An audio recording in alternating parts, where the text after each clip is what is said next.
여러분, 우리 뇌랑 몸이 어떻게 그렇게 딱딱 맞춰서 정교하게 움직이는지 궁금하지 않으세요? 오늘 바로 그 비밀, 마치 춤을 추는 것 같은 협응동역학의 세계로 한번 들어가 보겠습니다. 근데 있잖아요. 모든 위대한 발견이 그렇듯 이 이야기도 진짜 사소한 질문 하나에서 시작됐어요. 바로 이거죠. 과학자 스컷 켈소한테 친구가 농담처럼 툭 던진 이 한마디. 스코티, 아직도 손가락 흔들면서 먹고 사나? 이게 모든 것의 시작이었습니다. 참 신기하죠? 네, 바로 이겁니다. 그냥 손가락 까딱까딱하는 이 단순한 움직임. 근데 말이죠. 이 안에 어마어마한 비밀이 숨어 있었어요. 어떤 비밀이냐면 뇌는 컴퓨터다. 그래서 몸에 명령을 내린다. 이런 기존의 생각을 그냥 뿌리부터 뒤흔들어 버리는 그런 비밀 말이죠. 자, 그럼 이제부터 본격적으로 이 과학 탐정 이야기의 첫 장을 열어보겠습니다. 도대체 이 단순한 손가락 움직임이 어떻게 그렇게 큰 학문적인 퍼즐이 될 수 있었을까요? 이 미스터리의 중심에 있는 인물, 바로 제2의 스콧 켈소입니다. 이분은 정말 대단해요. 그냥 손가락 흔드는 거 있잖아요. 여기서부터 시작해서 심리학, 운동학, 심지어 이런 물리학까지 이 모든 학문의 경계를 확 허물어버리는 그런 혁명적인 이론의 문을 활짝 열어젖힌 거죠. 자, 그럼 다음 장으로 넘어가 볼까요? 여기서는 이제 기존의 우리가 뇌는 이렇게 작동해 라고 믿어왔던 생각에 아주 과감하게 도전장을 던집니다. 그 유명한 언어학자 노엄 촘스키가 이런 말을 했어요. 나는 손가락을 들기로 결정한다. 이게 어떻게 가능한지 아무도 모른다. 이게 진짜 핵심을 찌르는 말이에요. 왜냐면 기존 뇌과학으로는요. 우리가 내 의지로 하는 가장 단순한 행동, 이 손가락 하나 드는 것조차도 그 원리를 제대로 설명할 수가 없었던 거예요. 딱 한계에 부딪힌 거죠. 그러니까 기존에는 뇌를 어떻게 봤냐면 그냥 컴퓨터라고 생각했어요. 정보가 입력되면 처리해서 결과를 출력하는 딱 그런 식이었죠. 그런데 켈소의 생각은 완전히 달랐습니다. 뇌는 그런 게 아니라 정해진 프로그램 없이 주변 환경이랑 계속 상호작용하면서 스스로 질서를 만들어 나가는 살아있는 역동적인 시스템이라는 거예요. 이건 정말 뇌를 수동적인 기계가 아니라 능동적인 창조자로 보는 생각의 대전환이었던 거죠. 켈소가 본 뇌는 그러니까 빡빡하게 굳어있는 회로가 아니었던 거예요. 뭐랄까, 살아있는 거대한 네트워크 같다고 할까요? 상황에 따라서 계속 새로운 길을 만들고 연결 패턴을 바꾸는 그런 유연하고 역동적인 존재라는 거죠.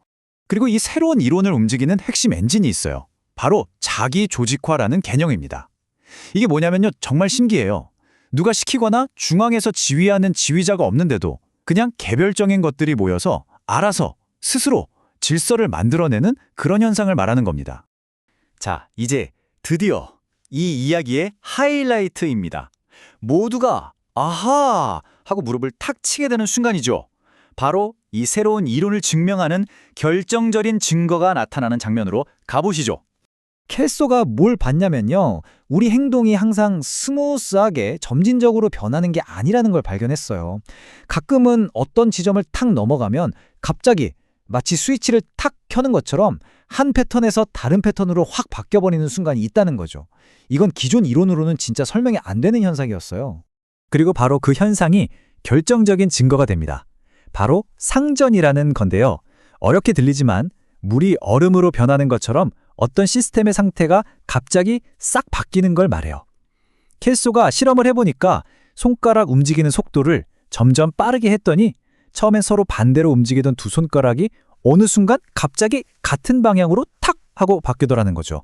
와, 이건 정말 인간의 행동 속에서 물리법칙의 뚜렷한 증거를 찾아낸 순간이었어요.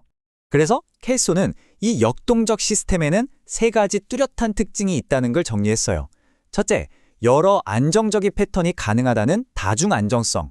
둘째, 패턴이 갑자기 확 바뀌는 상전이. 그리고 마지막으로 바뀌기 직전에 막 불안정해지는 간헐성. 바로 이 세 가지 특징을 통해서 우리 뇌와 몸은 정말 하나의 역동적인 시스템이구나 라는 걸 완벽하게 증명해낸 거죠. 자, 그럼 이 이론이 그냥 손가락 움직임에만 해당하는 얘기일까요? 절대 아니죠.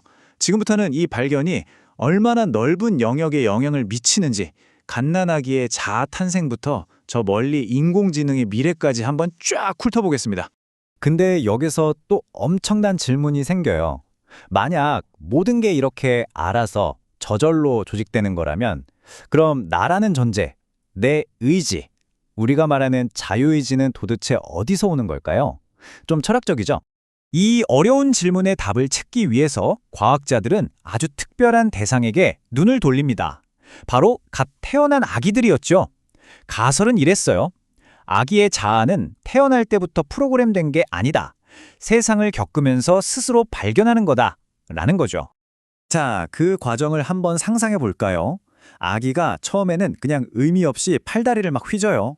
그러다가 우연히 자기가 발을 찼더니 저기 위에 매달린 모빌이 움직이는 걸 보게 되는 거죠. 어라, 내가 하니까 움직이네? 이 경험이 몇 번 반복되다 보면 아기는 자기 행동과 세상의 변화를 연결짓게 돼요. 그리고 마침내 내가 저걸 움직여야지 하는 의도를 가지고 모빌을 뻥 차게 되는 겁니다. 바로 이 순간 주체성이 탄생하는 거죠. 이게 그냥 흥미로운 발견에서 그치는 게 아니에요. 임상적으로 엄청난 가치가 있습니다. 왜냐하면 아기들마다 세상을 배우는 자기만의 고유한 움직임 패턴 같은 게 있다는 걸 알게 됐거든요. 이걸 동역학적 표현형이라고 하는데 이걸 분석하면 발달장애 같은 걸 훨씬 일찍 발견할 수도 있고요. 더 나아가서 각 아이에게 딱 맞는 맞춤형 재활치료법도 개발할 수 있게 된 거죠. 정말 대단하죠? 자, 이제 슬슬 이야기의 마지막으로 가보겠습니다. 켈서의 연구가 우리 세상에 남긴 거대한 발자취, 그리고 우리가 앞으로 나아갈 미래는 어떤 모습일지 한번 정리해 보겠습니다. 켈소의 영향력은요, 그냥 말로만 대단한 게 아니에요. 수치를 보세요. 학술 논문이 450편이 넘고 이 분야의 기초가 된 책만 10권 이상입니다. 말 그대로 이 분야의 교과서를 새로 쓴 거죠. 정말 그 단순했던 손가락 움직임 하나가 이렇게 거대한 학문의 흐름을 만들어낸 겁니다. 그리고 제가 생각하기에 가장 중요한 점은 이거예요. 이 협응동역학이라는 법칙이 우리 뇌 안에만 갇혀 있는 게 아니라는 사실.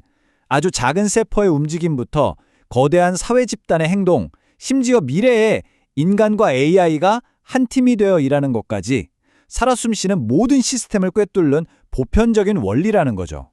결국 이 새로운 과학은 우리에게 답보다는 더 근본적인 질문들을 남겨주는 것 같아요. 인간의 의지는 진짜 어디서 오는 걸까? 우리 개인, 그리고 우리가 속한 집단은 어떤 원리로 움직이는 걸까? 그리고 무엇보다 이렇게 끊임없이 변하는 복잡한 세상 속에서 우리는 어떻게 적응하며 살아남는 걸까? 아직도 풀어야 할 숙제가 많은 거죠. 어쩌면 우리의 삶 자체가, 또 우리의 생각, 그리고 우리가 함께 만들어가는 이 사회 전체가 보이지 않는 어떤 법칙에 따라서 함께 조화롭게 움직이는 거대한 춤과 같은 게 아닐까요? 오늘 이 시간이 바로 그 비밀스러운 춤의 스텝을 아주 살짝 엿보는 그런 의미 있는 시간이 되었으면 좋겠습니다.